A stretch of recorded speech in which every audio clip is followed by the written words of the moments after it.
10, 9, 8, 7, 6, 5, 4, 3, 2, Manchester 1, United have 0. reached the promised land. Well, good morning, everybody. How are we all doing? It's game day. This is as close, I suppose, you're going to get to a watch-along. Huh? It's not really a watch-along because the game's not on. But how are we all doing? It's Tuesday, the 19th of July. We're playing Crystal Palace in just under 2 hours at the Melbourne Cricket Ground.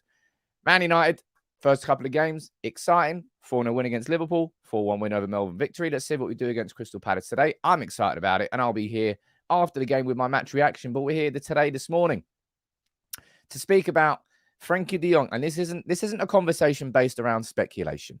This isn't a conversation based around, what's the latest transfer news? Blah, blah, blah. This is a conversation based around Erik Ten Hag's comments directly on Frenkie de Jong, on Manchester United signing a holding midfielder, on Manchester United's signing of Lisandro Martinez and what it means, on Cristiano Ronaldo and what his plans are.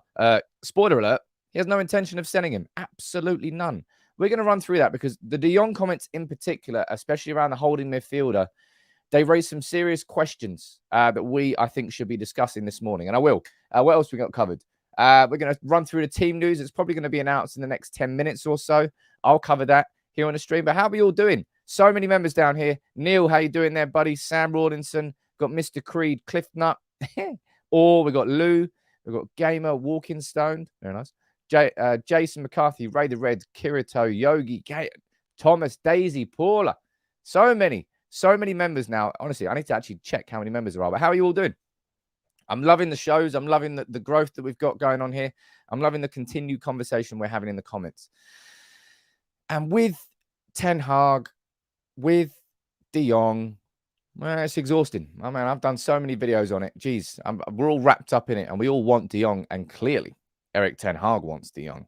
But for the first time on the pre-season tour, Erik Ten Hag sat down with the press. So far, he's kind of kept himself a bit distanced. He's been focused purely on the training, on getting back to training, on planning for the next day of training. He hasn't done anything more than like a 10-minute post-match press conference. Hasn't really done anything else in between. It really is a case that Erik Ten Hag has been focusing on the football. But now he's spoken to the press, and that's what we're going to run through this morning in today's live stream. Good morning to you, Van Wolfgang. Let me know where you're watching from, buddy. Chetan, you're saying, have you at least once thought you need to walk away from de Jong and let Barca suffer? How do we win in that situation? What, we don't get the player that we want, and we just got to sit there in Barcelona keeping? That doesn't really help anybody. Game of Beans, it's hot. I went for a walk this morning. It was beautiful, but it is hot. I like the heat. I mean, I'll be honest, it's more evidence of climate change. I think that's abundantly obvious by now. It's going to be 40 plus degrees in the UK today. And you might be able to cope with that out in Australia. It's not really something we're very good at coping at. In the UK, when it comes to the UK, we said it on the podcast. Oh, by the way, let me pull that up. Podcast, latest episode's been released this morning, episode 12. And we go in depth talking about this interview that I'm going to be speaking about today. Let me pull this up on screen for you here. Episode 12. I love the podcast. So I always try and shout about the podcast when I can. Let me bring it up here. Boom, bada bang. Oh, dear, that didn't work. There she is. Season 1, episode 12. I'll drop the link in the description now. I forgot to actually put it as the pinned comment. Whoops. Anyway, there's the link down there. Make sure you follow it, go to it, listen to it. It's a good one. There's actually a little bit of an argument and debate about de Jong between me and Matt. It's interesting, I think. Anyway, I like it. Go and listen to it if you want to before the game. I'd encourage you to. But let's waste no time, apart from the 4 minutes we just wasted. I'm going to go into now and read out Erik Ten Hag's comments on de Jong. Because these comments on de Jong, for me, I think it's quite telling. There's quite a lot we can learn from these comments from Ten Hag. Let's run through them, all right? And make sure, whatever you're doing, drop a like on the video, leave your comments. I'll try and explain and interact as much as I possibly can. Syed saying, look, great explanation video there into. Thank you very much, buddy. Any updates about a right back? I'm going to speak about that a little bit later in the show. Look at that. Sub, 19 to 25 degrees. Minor. Absolutely minor. I think it will be literally 40 degrees. These are the comments from Ten Hag on De Jong. When he was now, I don't know whether these comments were about holding midfielder, whether he was asked about Frenkie de Jong. He goes, it's obvious that you do want to sign somebody in that position. What's really going on with that, and why do you feel like you need to sign someone there? And this is what Ten Hag said. He said, we are looking for a player who can play in the holding midfield position, but it has to be the right one. There are not many in that position capable of the level that we demand. When we can't find him, we have to deal with the players in our squad now, and we will develop one in that position. I will not react on a certain player. We need the right player. We have a list, and we qualify the player who has the competencies to play that role. We will strike the moment the player is available. What's your take on that, right? Because it's the first time that we've heard Erik Ten Hag sort of speak directly about signing a holding midfielder, the position that I've always considered the single most important signing this summer. The way I looked at Frenkie de Jong was, okay, he'd be a great signing, but we need someone probably alongside him inside that holding midfield role. But it's clear and obvious at this stage that Erik Ten Hag, he has a different definition for what a holding midfielder is. In my opinion, the holding midfielder is somebody you can more associate you sitting in the number 6 position. Somebody whose natural attributes are probably more defensive, somebody who's a bit of a ball winner, a bit of an enforcer. But it's obvious that Erik Ten Hag sees that role as a Michael Carrick type role. Now, Michael Carrick, if you remember this, I always remember this about Michael Carrick. He's somebody who never really made that many tackles in that sort of role because he had such high footballing IQ that his interceptions were where he won the ball back. He'd always be able to block the passing lane by seeing the pass before it happened. So instead of it being a reactive tackle, he would just stop the ball reaching the player that he could have tackled if he reached them. And I think that's what he wants. He wants that sort of Carrick type player in that role. It's the first time he's spoken about it. And I think there's a couple of things that we really need to speak about down there. There's a couple of super chats. Let me read these out first, and then we'll head back to those comments. Dave, he's saying, it sounds like Ten Hag's getting pissed off with the situation. I don't know whether we can say he's getting pissed off, but it's obvious. It's so obvious that Ten Hag is, one main thing I'm taking away from that, Dave, going into what you said there. This is why I haven't done a video on alternatives. It's kind of why he's not really talking about alternatives there. He's more talking about the fact that if we don't sign De Jong effectively, I'd rather develop somebody from inside Manchester United rather than going out and spending 40, 50, 60 million on a Frenkie de Jong alternative that I don't particularly think is going to do what I need this midfielder to do. Stephen, how you doing, buddy? Saying mornings. Sam, great to catch you live. Bloody work getting in the way. How dare work get in the way? Priorities and all that. Do you think we have anyone he can mold into the Frenkie role? And I think, Stephen, right there is a video that we need to do. Based off the back of those comments there, we need to do a video, probably more so, about how can you develop somebody inside the Frenkie de Jong role inside Manchester United, more so than Frenkie de Jong alternatives. Because it seems, in my opinion, it seems that Erik Ten Hag would be more prepared to not sign somebody in that role and use his own coach. He would back his own coaching to develop somebody to become Frenkie rather than sign somebody else who isn't Frenkie. I'm going to go down here and read a few of your comments on this situation. Abby, you're saying James Garner could be the one. Rene, you're saying Eriksson can play as a holding midfielder as well. Yeah, in turn, we just have to loosen our definition of what that holding midfielder is. The holding midfielder is not going to be a number 6 like a Wilfred Ndidi, this big, powerful midfield enforcer that we kind of thought he was going to be. Maybe Erik Ten Hag backs his highline defenders so much that there should be less of a requirement for somebody to effectively marshal that area of the pitch, because if you defend properly, that area of the pitch is much smaller. So therefore, you can just have 2 possession-based central midfielders, and the need and requirement for a proper enforcer is reduced a little bit.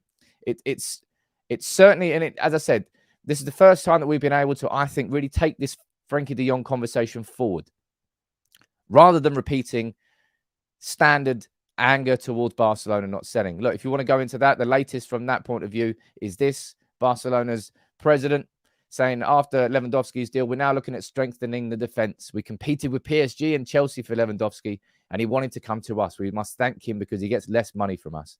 Honestly, it's just, you know, that meme where there's a little dog sitting in a house of fire. That is Barca's president, Joan Laporta, and he's playing a ridiculous game, and it's working for them at the moment.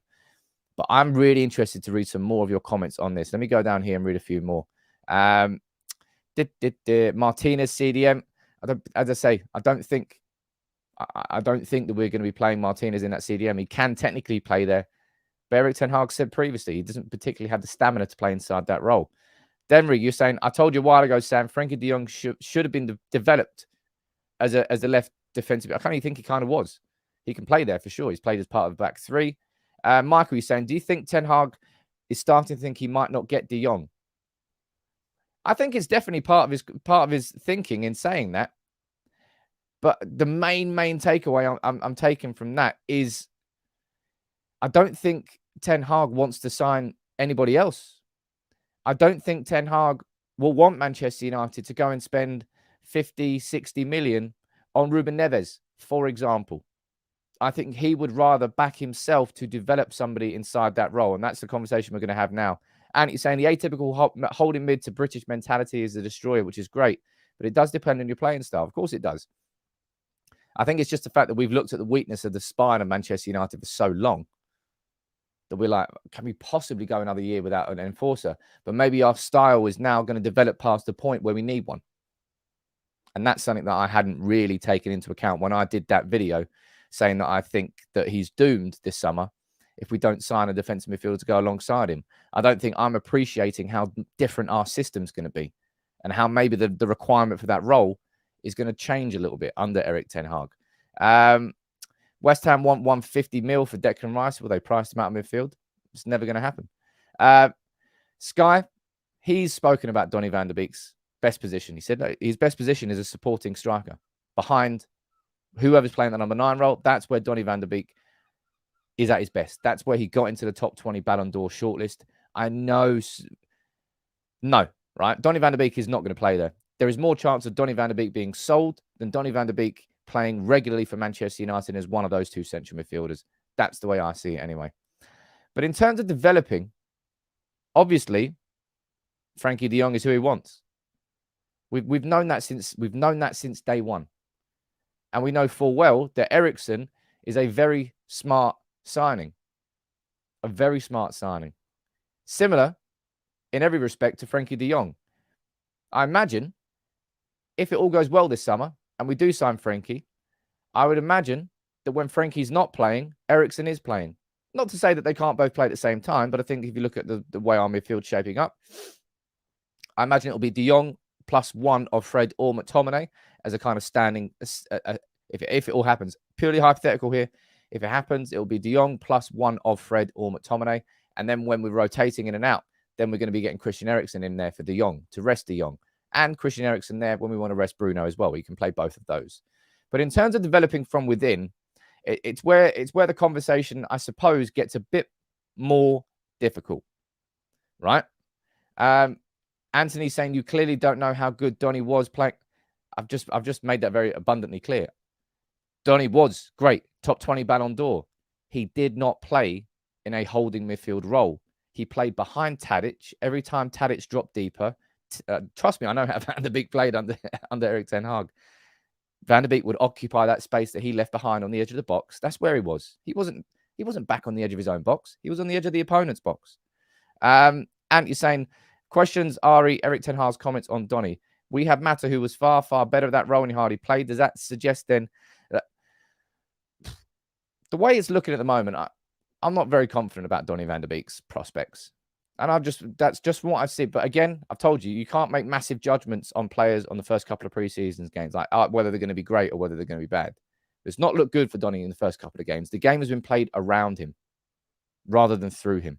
And Stephen, I've reiterated this since day one. I really have. He only wants Frenkie. The comment there saying you're forgetting about James Garner. I just haven't talked about James Garner yet. We're about to run through the midfield options and the idea that if he's going to develop from within, what could happen? I don't think Fred or McTominay will ever develop internally to be a Frenkie de Jong type player. They don't have that. They don't have that confidence on the ball. They don't have that ability on the ball in the same way that Frenkie de Jong can. They both play hot potato. They both want to pass it off to somebody as quickly as possible, rather than being somebody who can just hold the ball and craft his own scenarios. Number two, actually, no, that's not number two. That's my little secret weapon I'm bringing up here. Number two is Charlie Savage and Zidane Iqbal. Let's be honest, both of them have been pretty damn impressive. Really damn impressive so far in the preseason tour. They've taken advantage of the fact that James Garner's been injured, and they've now used that opportunity, and they've really excelled. But the idea that Manchester United can rely on, well, I think they're both 19, are they? On a breakthrough season from Zidane Iqbal in what has to be, it's that position is the architect of the whole football team. The success or failure of that football team on a game-by-game basis will effectively rely on that player. So to think that we could go and do that, or to think that Charlie Savage or Zidane Iqbal could go and do that off the bat, would be a ridiculously demanding position. Hey, look, they might well be. And something good that Erik Ten Hag said yesterday. He said, look, and it's cliche, but he went for it. He said, if players are good enough, they're old enough. Age is nothing but a number to Erik Ten Hag. He's not like Mourinho, where Mourinho was so transfixed on somebody who needed to have that experience under his belt because he thought that anybody else would be slightly mentally frail and weak and he couldn't trust. But it's exciting to think about how those two could develop. But I suppose in terms of development, in terms of natural ability from what I've seen so far, it will be Kobbie Mainoo, who I'd probably be most excited about. But that's something that we would have to consider more of a long-term project.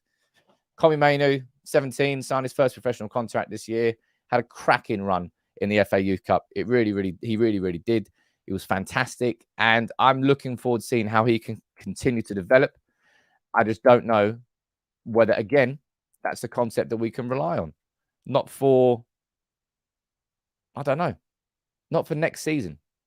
But obviously, James Garner, that's somebody who I think could play inside that role. I actually haven't got a picture of James Garner to pull up here. Let me quickly get a picture of James Garner. But what about, are there any other midfielders you don't think I've mentioned there?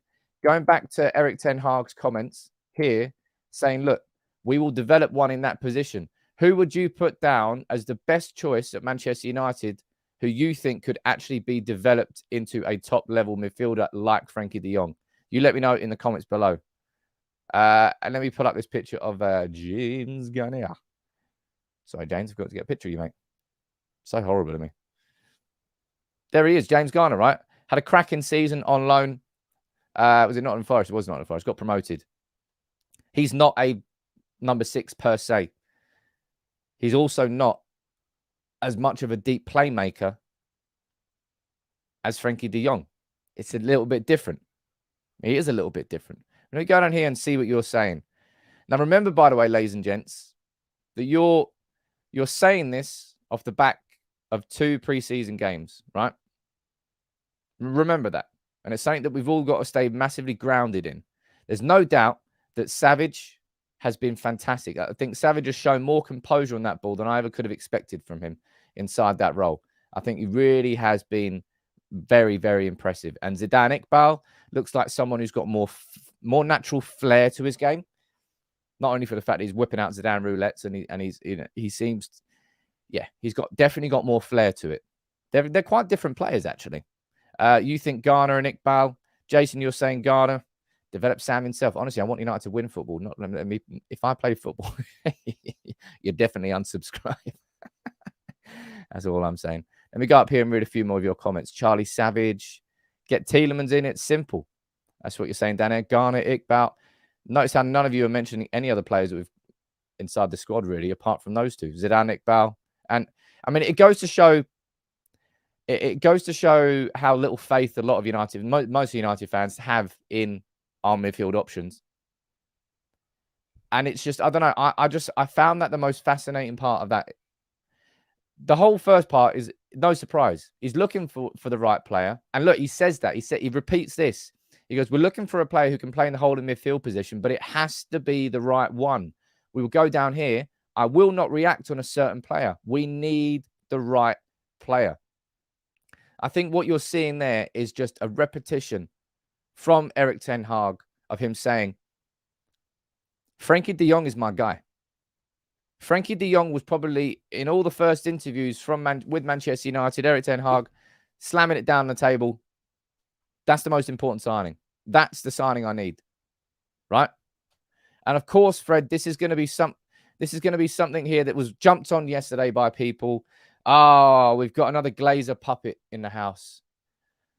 I think I support everything that the 1958 does. And I'm not saying this is the 1958 saying that, but it's such a weird thing. Using that comment there, I will develop one in that position. Oh, great. We've got a Glazer puppet here. Let's sack him already.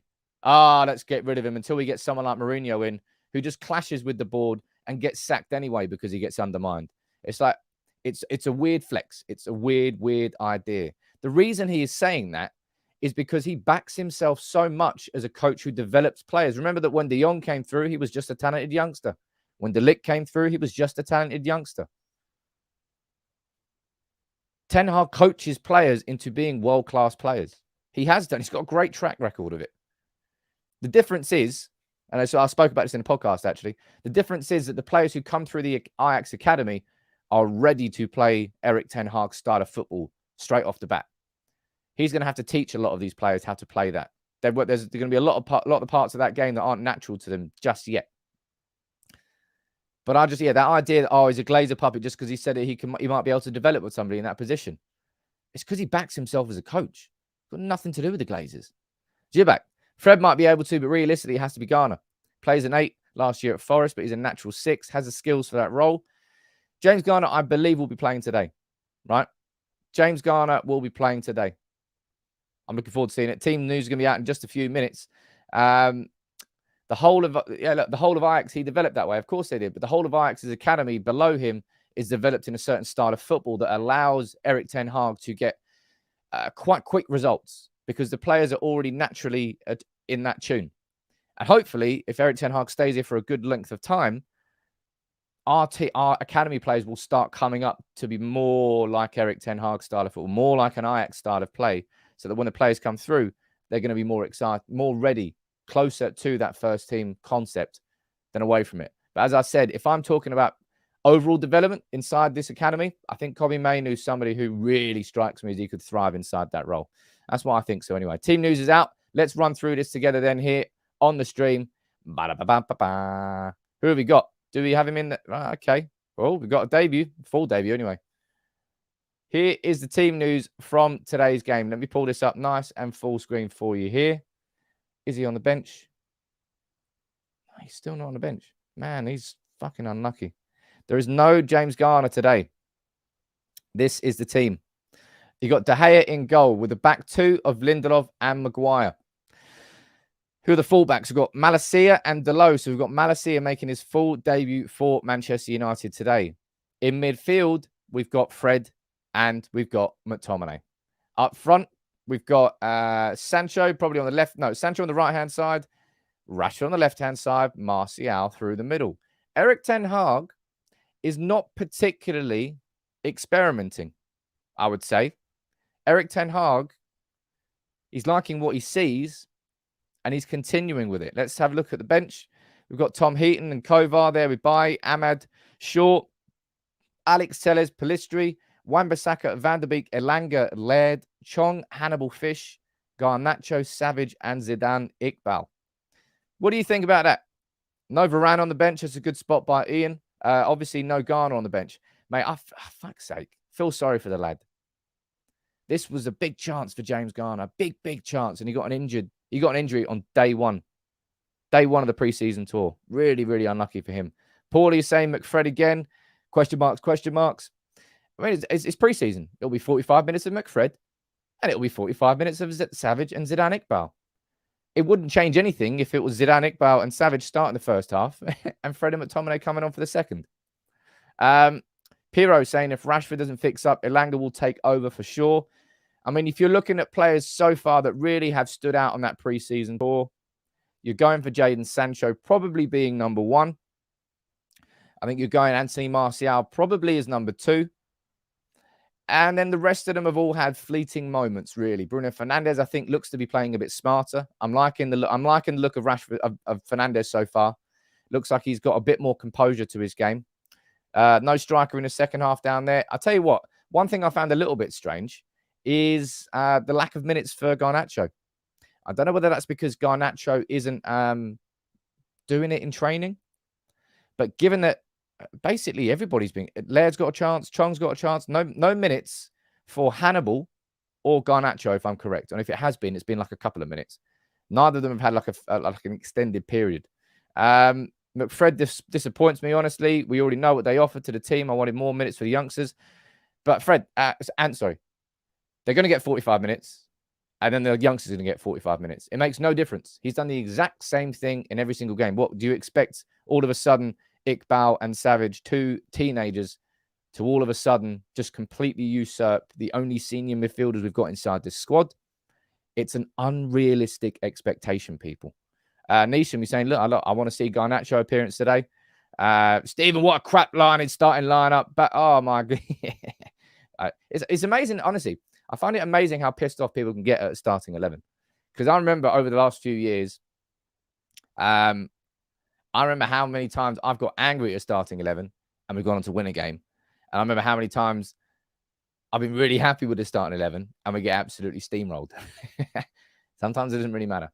But today against Crystal Palace, it's another test. It's another preseason game. And the first 2 games, we've seen nice repeated patterns. First game was far better than we ever thought it was going to be. And second game, we recovered for the thing I want to see today. And I mentioned it last time, like Lindelof and Maguire, man, show me you can play this high line. Because you got Martinez knocking on that door. Not knocking on that door. He's burst through the door. He's about to headbutt you if you do it wrong again. Because we will play the high line. But Tyrell Malacia, that's what I'm looking forward to seeing him from the start. So it'll be Malacia and Rashford down the left. Hopefully that can be a bit of link up. We'll see hopefully the same sort of performance here from Martial. What's your predictions? You let me know in the comments below. James is upset that Maguire's starting. He's already backed him. Erik Ten Hag has given a lot of backing. He's clearly given everybody a clean slate. We don't have a clean slate with Maguire. Our manager does. And again, he's backing him to play inside this system. I personally think it might backfire. I personally think that in a few weeks' time, I don't know if he starts against Brighton or the starts of the Premier League, I think he'll eventually get phased out of the team. But Maguire, surprised me. Refind your form. Let me go down here and see what else you're saying in the comments. We've been winning. We have been winning. We have been playing well. It's obvious here that Erik Ten Hag is building towards what is going to be that first starting 11 of the season. Palace in the first half, United in the second, both teams to score. Michael, you're going 3-2. Savage saying, Ryan saying Savage and Iqbal deserves a chance to play with the first 11 based on the last 2 games. That's a comment I'll agree with. I think they do it deserve that. But he's sticking with what's worked so far. And it's working. And we're seeing it improved. And what does that mean that if we come here at full time and we've won 4-1 again, we've won 5-1 again, even if we draw 2-2 or 4, you're going to come back here and after the game and you're going to be fuming at that starting 11. Come on, people. It's preseason. Let's not be silly. Let's not overreact. You might not like Fred and McTominay, but both of them will be squad players for Manchester United next season. I think it feels like Fred's role is going to get a bit more clarity inside this Ten Hag system. I think Fred will really enjoy it. It feels like McTominay is, I don't know. It feels like McTominay's kind of gone sideways so far in the preseason tour. Not done anything outrageously wrong.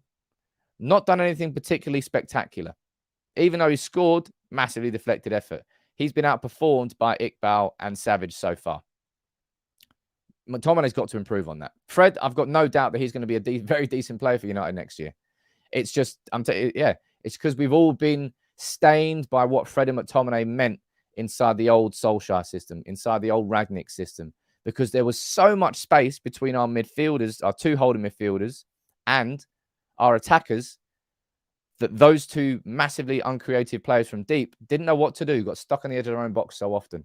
But when you play a higher line, McTominay and Fred should be having the ball in different positions, and it should suit their game a little bit more. Today's game will be, we'll make it clear. Palace is a stubborn. Palace got a good team now, doing good stuff under Vieira. I think it'll be the best one. Brian, I wish that James Garner was fit. Muck sideways, pun intended. No, not pun intended. It's just that's kind of, it is what it is. We know exactly who he is. Bai should start giving his good performances recently. Well, you know what Bai is doing now. You know it. I hate to be the bearer of bad news, but 3 games maybe he's going to get injured. 2 games he's going to do some mad shit. I like Bai, but I want him to be sold.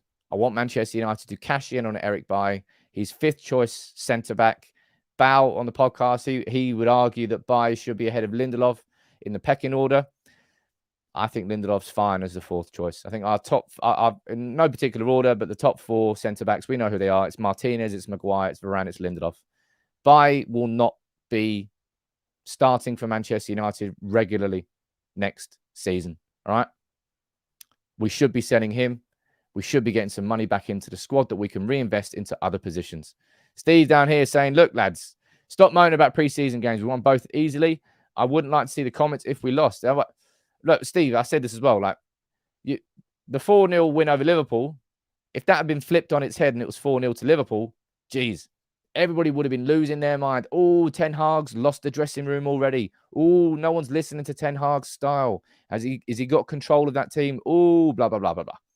And instead, we won, and everyone's like, calm down. It's only a preseason game. You're not allowed to say anything positive. How dare you? It's weird flex. Weird flex. Start Phil Jones. Well, he's still doing his own little training stuff. Look, Bai should be sold. Tuanzebe should be sold. Jones should be sold. Take your emotions away from it. You've got 4 first-choice centre-backs there. Sell the players who are supplementary, even if they could. No, I'm done with that. Sell them, move them on. Let's fine-tune this squad. And then if you do need another centre-back, you go down and you play Will Fish. He can be your 5th-choice centre-back. Shaf, I'd like to see this today. I want to see Garnacho. I want to see some minutes for Garnacho. I'd like to see some minutes for Hannibal as well. Not really sure why he's not playing there. And Mustaik, no, I would disagree on that. I don't think Bai is better than Maguire. I don't think Bai has a better ceiling than Maguire. Maguire had an absolutely abysmal season last year. And I'm angry that the only thing I'm angry about with Maguire is the fact that he's still our captain. I think that's an oversight. I would personally have rather that been handled differently by Erik Ten Hag, but I'm not the manager of our football club, so I've now got to back him. So many people talking about Bai. It's like you don't remember the 5, 6, 7, or 8 times this has happened with Bai in a Manchester United shirt, and we know the end of this film. We know the end of the story. There's no point getting your hopes up. There is none, because it won't happen. Bai should be sold, should be moved on. Hell, Maguire, we can have a conversation about Maguire. I would like Maguire to be sold. I would like Maguire to be moved on and replaced, but it's not going to happen this summer. So I'm not going to bang that drum. It's pointless. That is called wasted energy. Go down here and read a few of your comments out. Thought Led was decent last game. Hey, look, I like Ethan Led. I think Ethan Led offers something different inside that right back role that Delo and Wan-Bissaka simply do not. Sigmund, you're saying, look, there's a sympathy aspect with Bai. That's the truth. No, it's because people have seen, if you were to get a highlight reel of Erik Bai's best bits at United, it's like, wow, look at that bloke. Look at that bloke. Cracking. But the reality is it's about 15, 20% of his United career, because there's equally as many highlights you can pull out. I suppose you can do it about every centre-back, so it's a harsh comparison. But just, I'm not saying give up on Bai, people, but I'm saying just move on. If Manchester United do the right thing this summer, we will move Bai on. Ted and Mengi, I don't know where he is. I don't know whether I just don't think he was part of the tour. In that case, Varane should be held to the same conversation. Yeah, look, he is at the moment. He's not in the squad now because he's injured. Varane, please stay fit this year. Please. Please stay fit. If Varane stays fit, my. Varane and Martinez, mwah. Now that is a centre-back partnership I can get along with.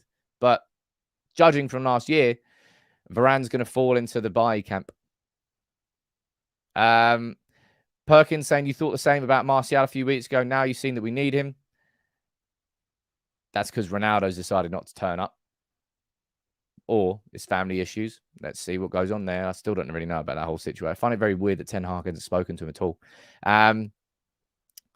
But no, I gave up on Martial. The club hasn't, because we've needed a striker in that role. But to try and put Bayern in that same conversation is a bit silly, because we've got a shit ton of centre-backs. Why do we always hype up young players? Januzaj, Welbeck, Makeda, Wilson, Garnacho is just a new hype. Sad in a few seasons he'll be the same. Well, that's really unfair on Garnacho to say that he's just going to fall into the same category as Januzaj and Wilson and all that one. Garnacho looked like the real deal in that under-18s run, especially in that final game in the final. He really, really took it upon himself. I'm just surprised I haven't seen him. Given that we've seen everybody else, I'm surprised that we haven't seen any minutes for Garnacho or Hannibal. I don't know whether that's because Erik Ten Hag hasn't been seeing enough from them in training. He's just wanted to see other players, but it's curious. It's really, really curious. And bingo, bango, Ryan, it's a massive difference having 7 centre-backs and 2 strikers. It's almost like we need Martial. Not because we have a huge desire and all love Martial.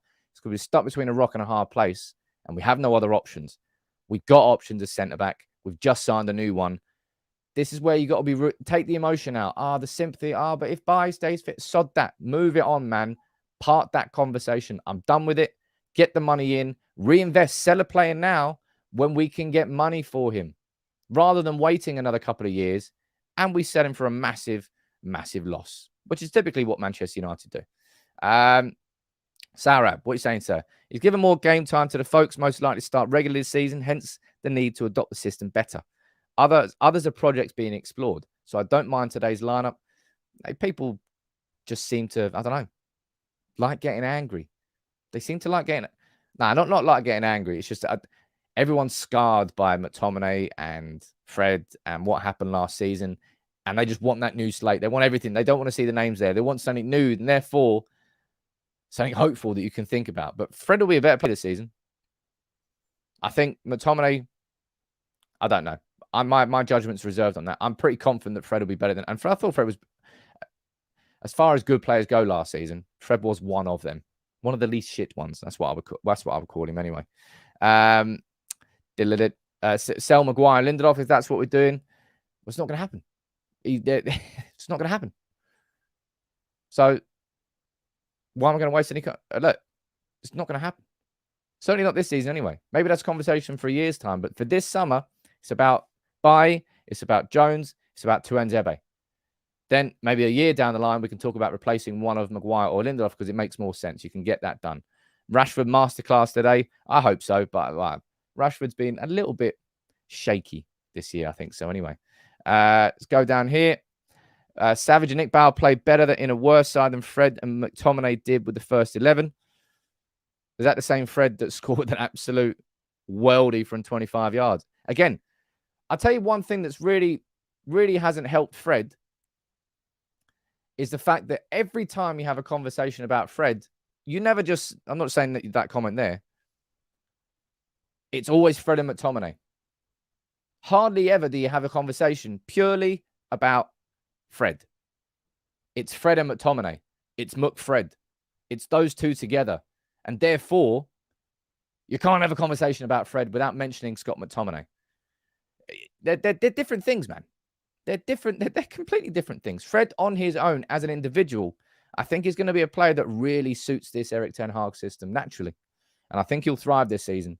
And I think he gets way... I'm going to definitely see myself defending Fred quite a lot this year. McTominay, I can understand. I think there's a ceiling there that I can witness with McTominay that I don't know whether or not we'll be able to get him past that. Last year, he showed me that he can play on inside of number 6. He showed a bit more last season, but I think he's only ever going to be like a bit part squad player. I don't think he's ever going to reach to Fletcher levels. But I'd like to be proven wrong. But Fred, it's unfair, man. Give Fred his own category. And he's not. Fred is not awful. It's not. Fred is not an awful player. Take your red tinted specs off. Take any. You have a go at me. Some people have a go at me for agendas. You cannot honestly say that Fred's an awful player because it just isn't true, people. Stop it. Stop doing mad shit. Like going these extreme opinions. Fred is a Sunday league footballer. Come on. I'd like to see that partnership, actually. I think that could balance quite well. Savage and Fred. I would like to see that in one of the preseason games. Why? Honestly, there are so many. I'm going to have to pull this one up. I'm going to have to ban you for it. All right. It only seems to happen on Facebook because on Facebook I haven't been able to block the words. Stop mentioning Mason Greenwood. I get like 15, 20 comments at every stream. I need to figure out how to block it on Facebook as well. Jason, Ronaldo and Maguire as captain. Leader. Wow, jeez. Captaincy, Ronaldo. I can't be asked to speak about Ronaldo until next week. Next week is when we'll know what's going on with Ronaldo. Well, I say that we'll know more about what's going on with Ronaldo because we'll be back from the preseason tour. We'll be at Carrington. We'll only be a couple of hours away from Portugal. If it's personal family problems still at that point, we'll need some clarity on that. And Erik Ten Hag will need some clarity on that. Look, I don't know what it is. I think people are just scarred by the Fred and McTominay performances together, and inside their mind, they can't separate them. But it really is weird. Fred's not a shit footballer. He's never been a shit footballer. He's had to improve, absolutely. But Fred will be a very good squad player for Manchester United this season, mark my words. And at the end of the season, I think we'll probably be talking about that. Right, someone else spamming on Facebook. Wow, Facebook is just so much harder. I'm going to wrap this one up for today, I think. I'm going to wrap this one up because maybe there's a watch-along you want to watch. Whee! I don't know why you would, but that's your choice. Look, I'll be here after the game. Kicks off in just under an hour. Make sure you stay cool and hydrated if you're in the UK. If you're in Australia, well, it's just a normal day, right? Actually, no, it's cold there. But look, I'll be here after the match with my match reaction. Thank you very much for joining in. It's a little bit of a quieter stream this morning because I suppose everyone's waiting for the game that's coming up soon. But thank you very much for joining in. Look, Chris, I'm not here for everybody to agree with me. I'm not here to say that no one else deserves an opinion. It's just I think a lot of you really are far too harsh on Fred. You do it because Fred and McTominay are together. You can't separate those two players. Let's see how they get on today. Watch Fred have an absolute stinker. Probably will now that I've been doing this. But look, I'll see you after the game. Make sure you drop a like on the video. Thank you all. If you're not a subscriber, why don't you subscribe? See you soon. Hopefully after another 4-0 win. Who knows?